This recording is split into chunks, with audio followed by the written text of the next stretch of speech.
Dear learners, IT বাড়ির তরফ থেকে আপনাদের সবাইকে আবারও স্বাগত জানাচ্ছি আজকের বাংলা ভিডিও টিউটোরিয়ালে।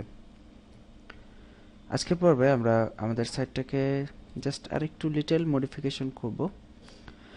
যেমন আমরা অনেক সাইটে দেখি যে এভাবে মেনুকে হোভার করলে তার নিচে একটা বর্ডার আসে। তো সেটা আসলে কিভাবে করা হয় আমরা ওইটা করতে পারি। আপনারা যদি চান আমরা সেটা আপনাদেরকে দেখিয়ে দিতে পারি।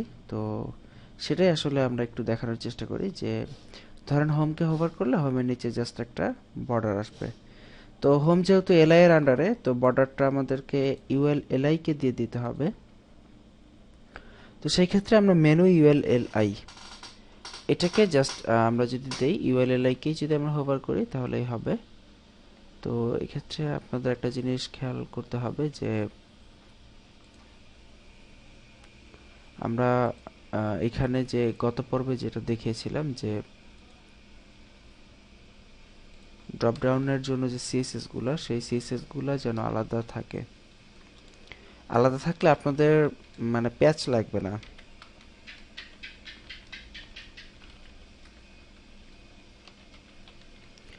আচ্ছা, সিএসএস ফর ড্রপ ডাউন আর এটা সিএসএস ফর ড্রপ ডাউন। আচ্ছা, শেষ। ওকে, ফাইন, খুব ভালো। তো মেনু ইউএল এলআই এলআই কে জাস্ট আমরা হোভার করব। হোভারে আমরা এটা দিব। তো হোভারে আমরা বর্ডার বটম দিতে পারি, 3 পিক্সেল দেই, সলিড করে দেই এবং আপাতত একটা হোয়াইট রঙের ব্যাকগ্রাউন্ড আমরা ইউজ করতেছি। যেহেতু আমাদের টেক্সটের কালারটা হোয়াইট হবে, তো এই জন্য আমরা জাস্ট হোয়াইট রঙের একটা ব্যাকগ্রাউন্ড দিচ্ছি। তো এতে করে দেখতে পাচ্ছি যে প্রত্যেকটা এলিমেন্টের আমরা হোভার করার সাথে সাথে নিচে একটা সাদা রঙের ব্যাকগ্রাউন্ড চলে আসতেছে। বাট এখানে খেয়াল করুন, টিউটোরিয়ালের নিচে কিন্তু আসতেছে না। এর কারণ হচ্ছে আমরা কিন্তু ব্যাকগ্রাউন্ডটা কিন্তু মেনুর এ কে দেই নাই।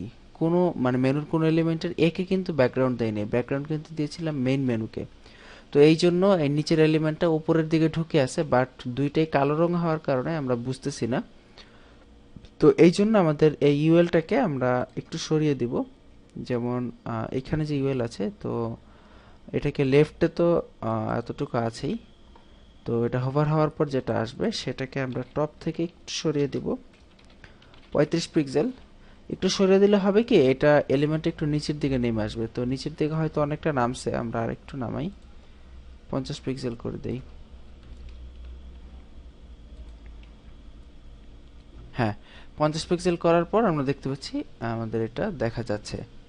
তো এখন এখানে আরেকটু প্রবলেম মানে চলে আসতেছে যে আমরা যখন এটা করতেছি, বাট নিচের যে জাভা পিএইচপি মানে সেকেন্ড ড্রপ ডাউনের অপশনগুলো চলে আসতেছে। তো আমরা ডিফল্টভাবে সেকেন্ড ড্রপ ডাউন যেটা ছিল, এই যে এখানে যে সেকেন্ড ড্রপ ডাউনের এই এলিমেন্টটাকে আমরা নর্মালি এটাকে এখান থেকে ডিসপ্লে নান করে দেই। ডিসপ্লে নান করলে এটা আর শো করবে না আমাদের, এবং যখন এটা হোভার হবে তখন এটাকে ডিসপ্লে ব্লক করে দেই। শুধুমাত্র এটা করতে হয়েছে এই জন্য যে আমরা বর্ডার নেওয়ার পর যাতে করে এটা আর শো না করে। তো বর্ডার নেওয়ার পর এখন আমরা দেখতেছি যে টিউটোরিয়াল কাজ করতেছে এবং মোরকে হোভার করলে এটা চলে আসতেছে এবং প্রত্যেকটা এলিমেন্টই কিন্তু মানে সাদাটা পেয়ে যাচ্ছে। তো এক্ষেত্রে দেখুন এই ড্রপডাউন একটা সুবিধা আছে যে আপনি কিন্তু একদম সর্বপ্রথম যে এলআইটা আছে, যেমন মেনু ইউএল এলআই, প্রথম এলআইটাকে হোভার করে দিয়েছেন এবং একই হোভারের ইফেক্ট যত এলআই আছে ড্রপডাউনের আন্ডারে যতগুলো এলআই আছে সবাই কিন্তু পেয়ে যাচ্ছে। তো এটা কিন্তু হচ্ছে এটার একটা বিশেষ সুবিধা। তো এটা খুবই ইজি।